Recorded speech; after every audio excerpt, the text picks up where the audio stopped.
My name's Jonathan. Welcome to the Haystack. So, I got a riding mower today. Man, I just love mowing the lawn. My last video ended up getting deleted. So I'll go ahead and make a new one. Today, go ahead and touch on some other subjects. Christian Homestead was going through talking about dreams and different things like that, lucid dreaming specifically. And I remember quite a lot of my dreams, and I've tried keeping a dream journal. I'm not very good at it. I've never been good at keeping a journal or doing a lot of things. But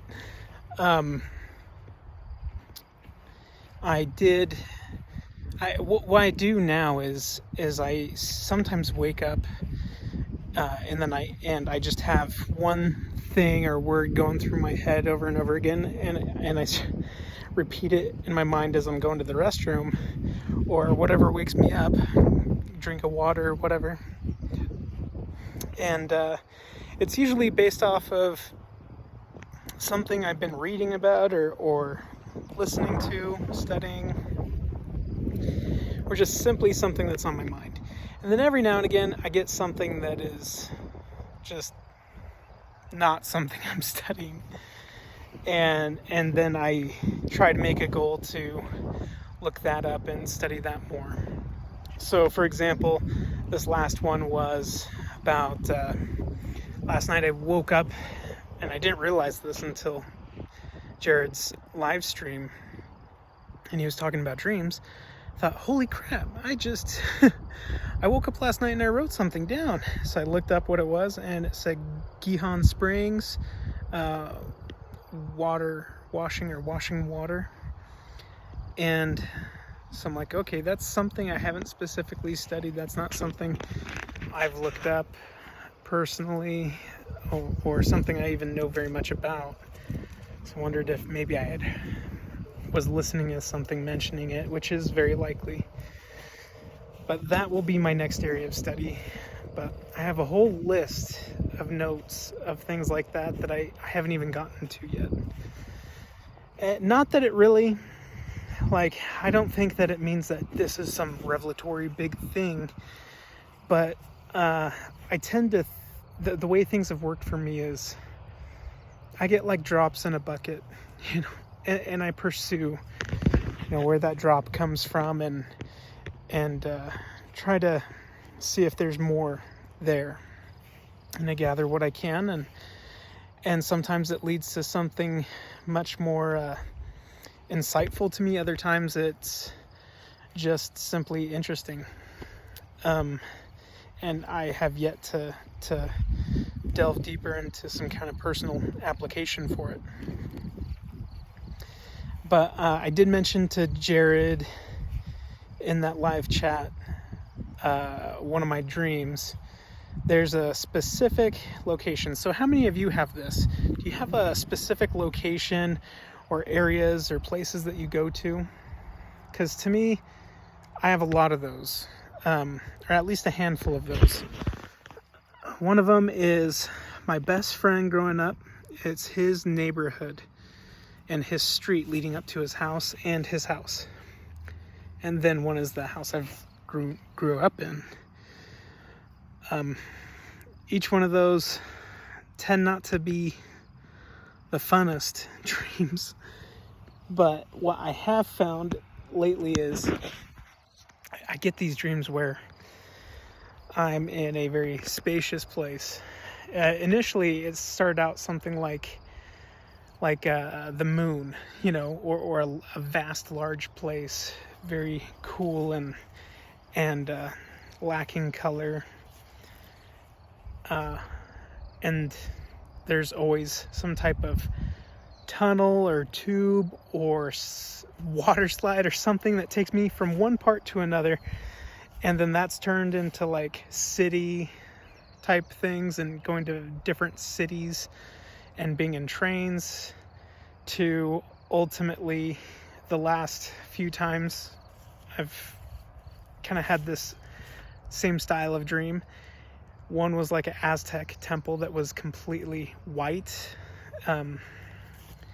It was different, and it was just weird. And there is just a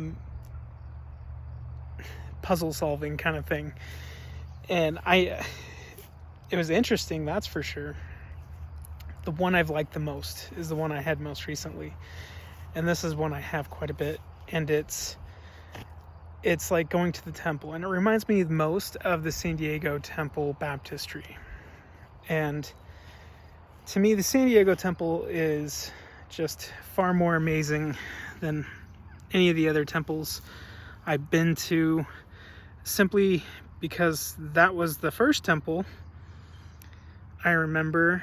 The first temple I've been to, had pictures of it my entire life, and then I was an ordinance worker when I became an elder, and then I went on a mission.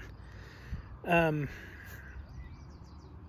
it's very white, very clean, and sometimes go to some of these older temples here in Utah, and you see a little bit of scuff marks and a little uneven wall kind of stuff. Just things that are not as fresh, I'd say. And but in my dream, it's very white, very clean.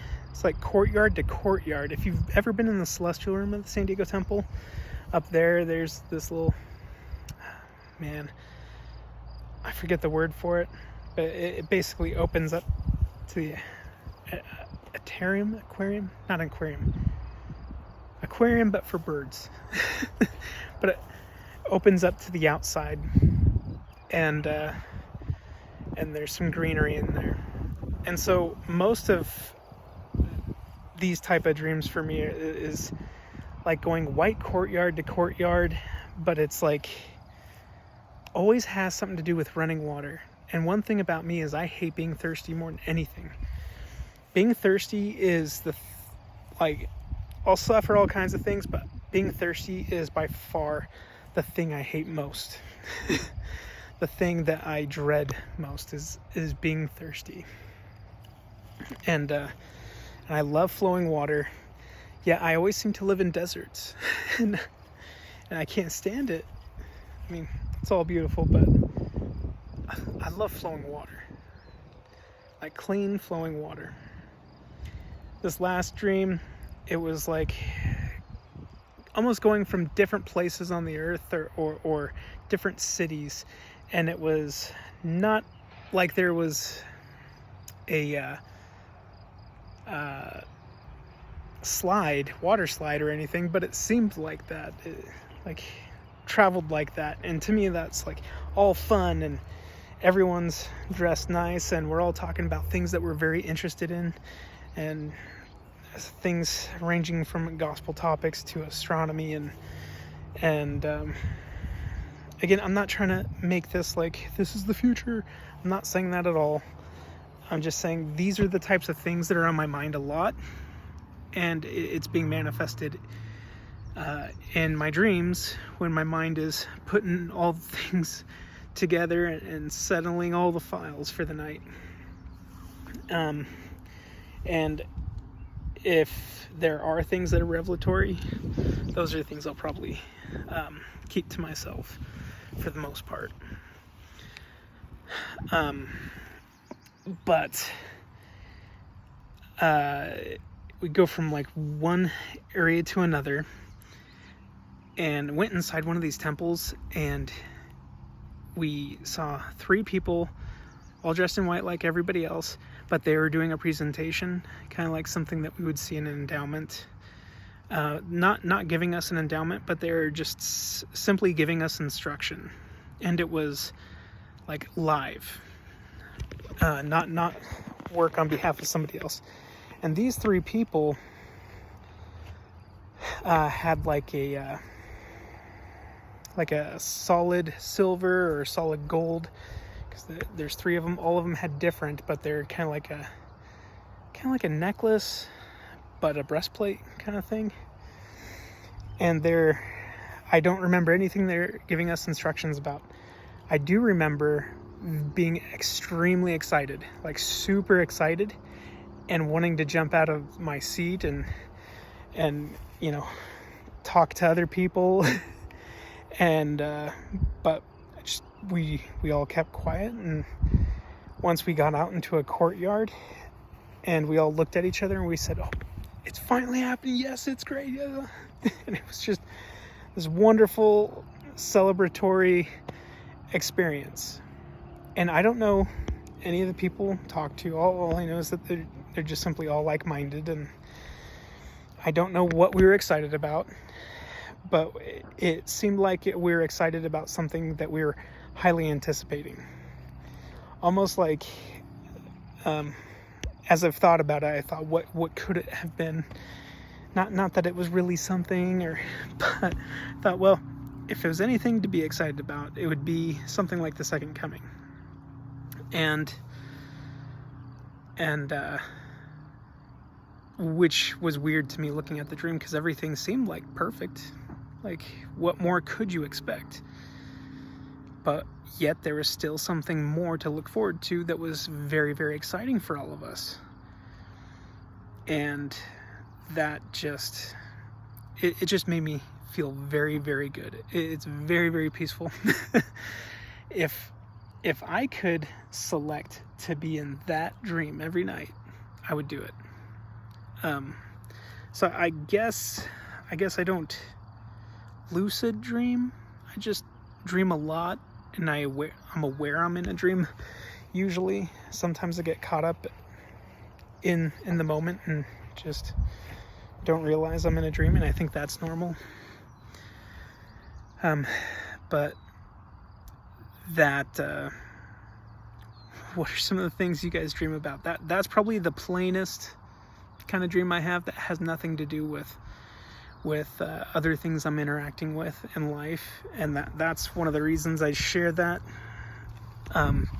because to me that's just the most peaceful thing. It's wonderful.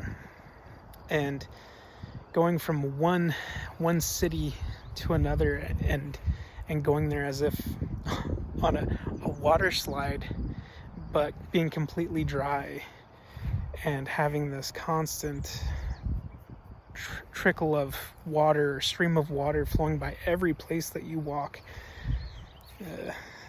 that is just amazing. So if you need some kind of picture or some type of environment to picture in your mind, a peaceful, tranquil place,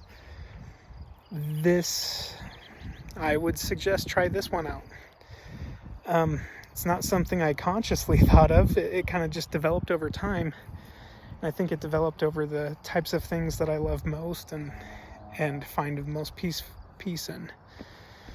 And hopefully you like that too. And how many of you are excited for the gardens this year? Getting your gardens ready. I'm getting my garden ready, planting some corn in some different spaces, and kind of testing out what'll work best. Got a pumpkin patch that just started growing from last year all by itself, and some sage that started growing all by itself, and garlic. So I'm excited I don't have to worry about those things, but I figured I'd share a little bit of that. Maybe, I'm not sure how to turn this around when it's on this format, but yeah, got a fire pit and some garden boxes and cabbage, lettuce, beets, carrots, peas, potatoes. But yeah, this is really just a nothing video, just if you're interested. So sorry if it's boring for you. Hopefully it's something that gives you a little bit of peace. My last video I put out was about artificial intelligence, and what I was basically saying in that is artificial intelligence, the way we want to create it, we can't create it that way. Like, for us to have successful artificial intelligence, like, or somewhat successful, we'd have to create these artificial intelligences in a cloud where they can chat with one another and learn. And so if they're in a cloud, like, or on the internet like Google, or have access like ChatGPT, they're learning from all these different sources, but they're learning right and wrong. They're giving false references, and so it's not very reliable. But if you were to do that, that'd be, in essence, like, then finally letting it know of who it is and say, hey, this is the plan we want to do. We want to give you real intelligence. We want to give you real life. Now, how do you do that? Well, the best way to do it is to test it out in a simulated format where it has, you can wipe its mind, test it, because what you're wanting to find out is, and gain from it, is loyalty, and that it never gives up. And skills can be refined anytime, right? But what you want is to create the best artificial intelligence. You don't want to create a Terminator, right?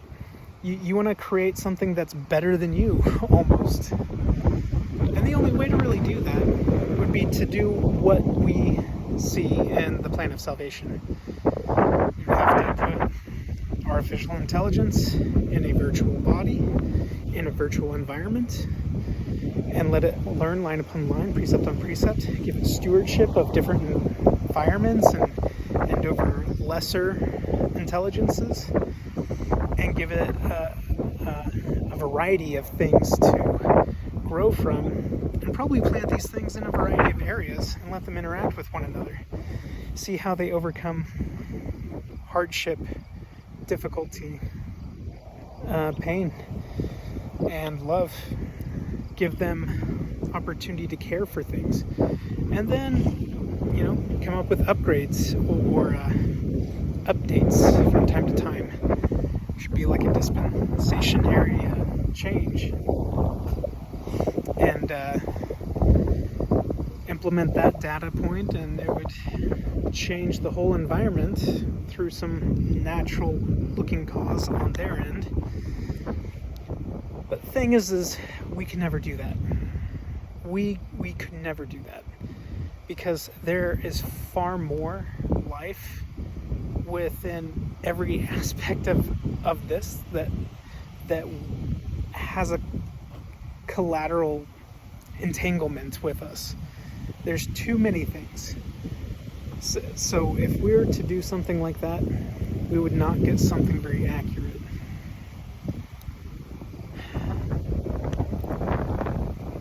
We would get not something good. In fact, you look at, I'm not going to get into that. But we do have some politicians who have submitted to try and use artificial intelligence to monitor and police our online stuff in the US.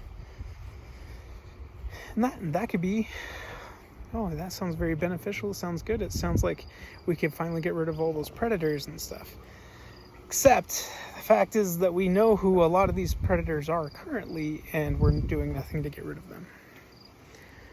That there's far too much corruption, and so you would have people putting in their own data to protect particulars, because that's what we do now. And if we do it now, we're going to do it later, unless we let truth prevail, let God prevail. We just need to overcome the world. And soon, hopefully, we'll be able to see our Savior. I have this funny feeling, and if you watch Christian Homestead's videos, on the Second Coming and any number of people's Second Coming videos. We don't know when or anything like that, but we definitely feel like it's soon. I feel like it's soon.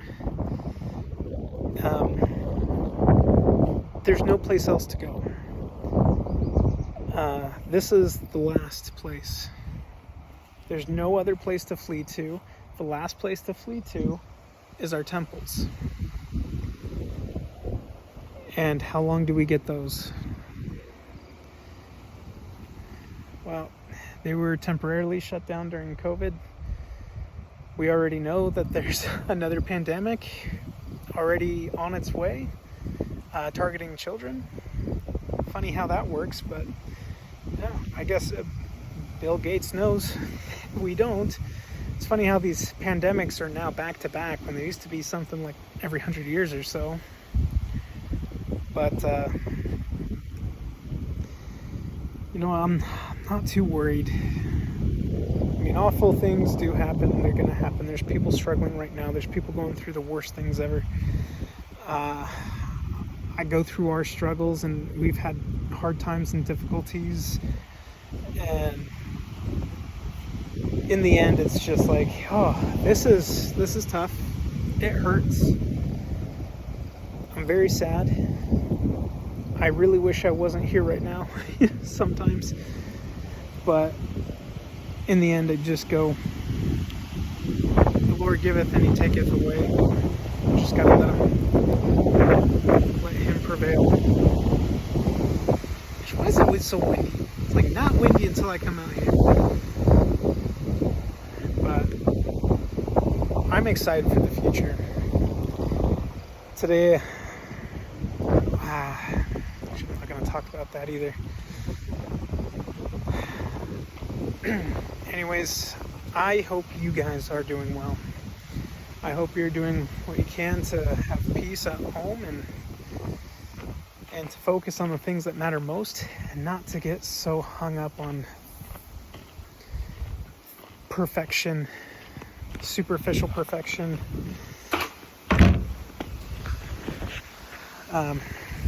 President Monson saw a reel or a short of President Monson speaking, and he says something along the lines that all the toys, all the never-ending laundry, and the kids, and all this stuff that frustrates us now will be gone all too soon. And the overall thing I got with that is just, it doesn't need to be perfect all the time. My thinking in this is like, if I have a cluttered house, I have a cluttered mind, and I get stressed, I get over visually stimulated. And if the kids have too much of a mess to clean up themselves, then they are not as engaged in cleaning up.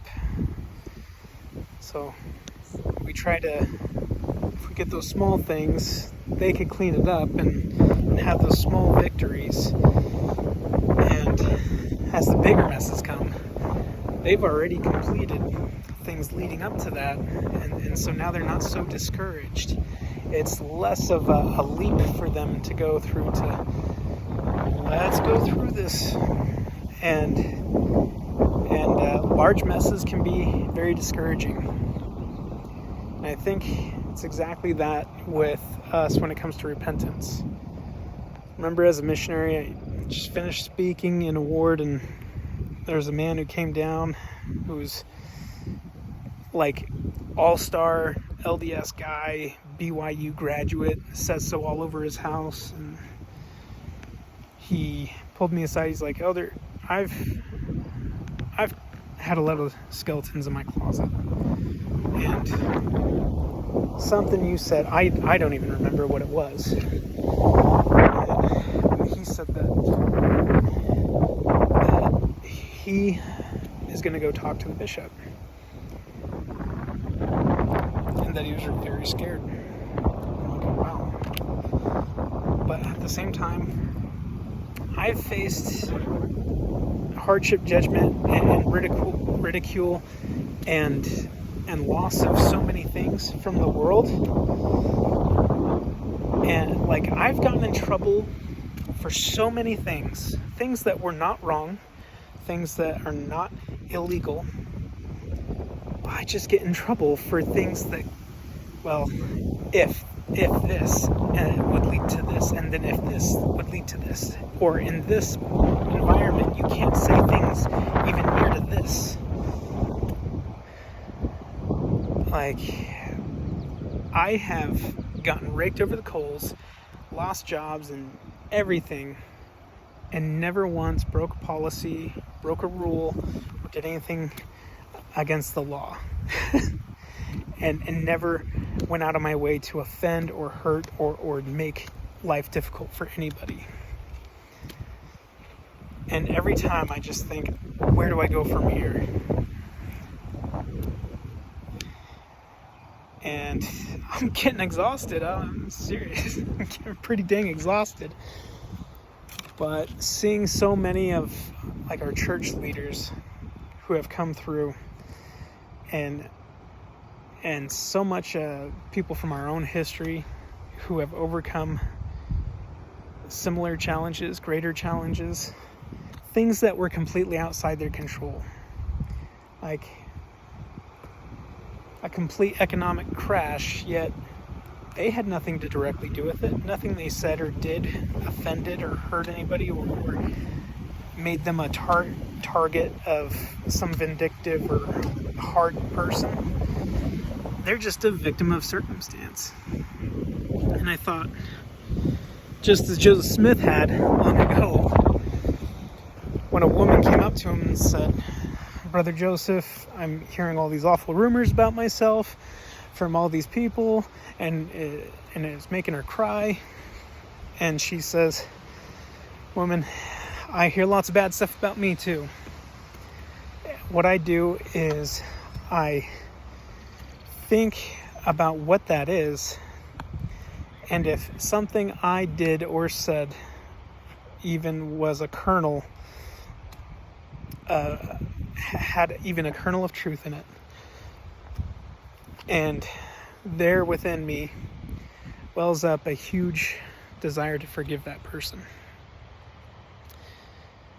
And to me, yes, I've gotten in trouble or done things that people have articulated were bad or wrong, or that they didn't like, or that they were afraid of, that they might get caught with something. And that's what I'm focused on, is trying to forgive these people, because I know I pulled a Jar Jar Binks move, probably. I was clumsy, or just spoke the truth and did not read the political room.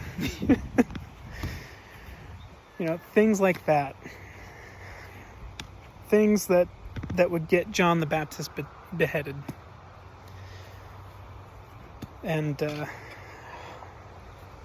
I wonder how some of the other people I see as honest people go unscathed. I don't understand it. I'm like, how does it? And I guess the thing is we're living in a time where we have to take Bambi's mom's advice, or President Nelson's advice. If you can't say anything nice, even if it's true, don't say it at all. And that's hard. It's hard, especially when you get ganged up on, and you just all you want to do is defend yourself. You don't want to accuse others. But I figure if the prophet said it, and I'm not feeling directed otherwise, it's something worth enduring. So far it's worked out. I may have lost everything that the world has to offer, and that's okay. I've lost it tons of times. But as soon as it targeted my family, things like that. That's when I got, whew, I don't like it. I can't imagine the difficulty of the Saints to come out here to the West. But now, I feel like I appreciate it a lot more. It's more than just stories. And I always appreciated it, but somehow my knowledge of them hasn't increased. I just appreciate it a little bit more. I'm not sure if that makes any sense. Anyways, thanks for sticking with me and listening to me ramble about things on my mind, and probably things not very important to you, but still I appreciate it. You'll find that little needle in the haystack, that thing of importance to you, I hope. The thing that pricks your heart. So, have a good day.